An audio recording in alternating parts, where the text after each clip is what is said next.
Welcome to the But First Bible Daily Devotional Podcast with Dave Myers.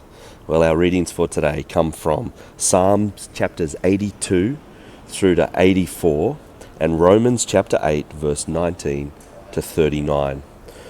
Today as I was doing my readings, I was particularly struck and moved by Psalm chapter 84. So we're going to focus our time in on that psalm. And I guess to teach us along the way, I'm going to read some comments from Tremper Longman III. He's got a book called Psalms, an Introduction and Commentary, part of the Tyndale Old Testament commentary series. You can find this at a Christian bookshop easily, and likewise logos.com, logos.com. You can download a digital version relatively cheaply. What I'm going to do is I'm going to read his commentary, and I'm going to read the Bible verses that are relevant on the way through. I hope you'll be encouraged. I particularly like the way that he's concise, to the point, and also the way in which he shows how each psalm finds something of a fulfillment in the New Testament and in Jesus. And so here we go, Psalm 84 by Tremper Longman. How lovely is your dwelling place. Context. Psalm 84 is a song that celebrates Zion as the place where God makes his presence known. For other Zion songs, see Psalms 46, 48, 76, 87, and 122. The predominant emotion of this psalm is a rapturous yearning to be in the temple precincts. The psalm also suggests that it was sung during pilgrimage. Interestingly, there is a single petition, verse 8 to verse 9, on behalf of the king. Now, for a comment, let me read from chapter 84, verse 1 to verse 7. His heading is Blessed are those who are close to God. Let me begin with the Bible text. To the choir master, according to the Gittith, a psalm of the sons of Korah. How lovely is your dwelling place, O Lord of hosts! My soul longs, yes, faints for the courts of the Lord. My heart and flesh sing for joy to the living God. Even the sparrow finds a home, and the swallow a nest for herself, where she may lay her young. At your altars, O Lord of hosts, my King and my God. Blessed are those who dwell in your house, ever singing your praise. Selah. Blessed are those whose strength is in you, in whose heart are the highways to Zion. As they go through the valley of Baca, they make it a place of springs. The early rain also covers it with pools. They go from strength to strength. Each one appears before God in Zion. And so here's Tremper Longman's comment. The speaker cannot contain his emotions as he thinks of the temple, your dwelling place. He finds himself irresistibly drawn to that beautiful structure. The temple's architecture and ornamentation were physically beautiful, 1 Kings 7, but also spiritually lovely, since it was the place where God made his presence palpable.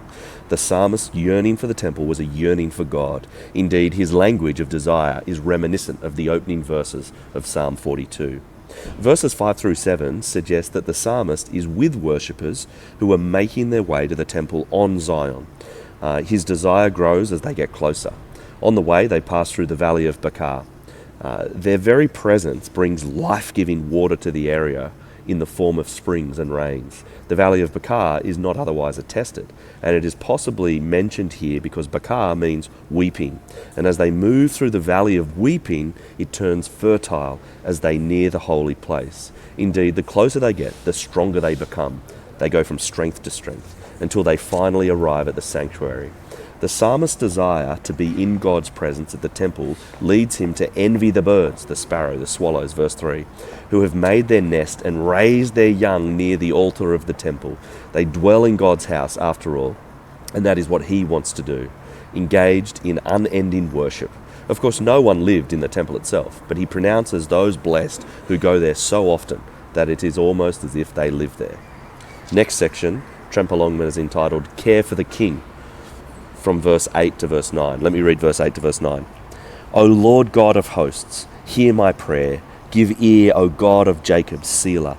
Behold our shield, O God, look on the face of your anointed. Longman's comments. The psalmist turns from yearning to petition as he asks God to protect and care for, implied by look on, the king, your anointed one. The king is the protector of his people, our shield, but his real strength is found in God's favour. The final section is entitled Better One Day in the Temple. And this is from verse 10 to verse 12. Let me read the text.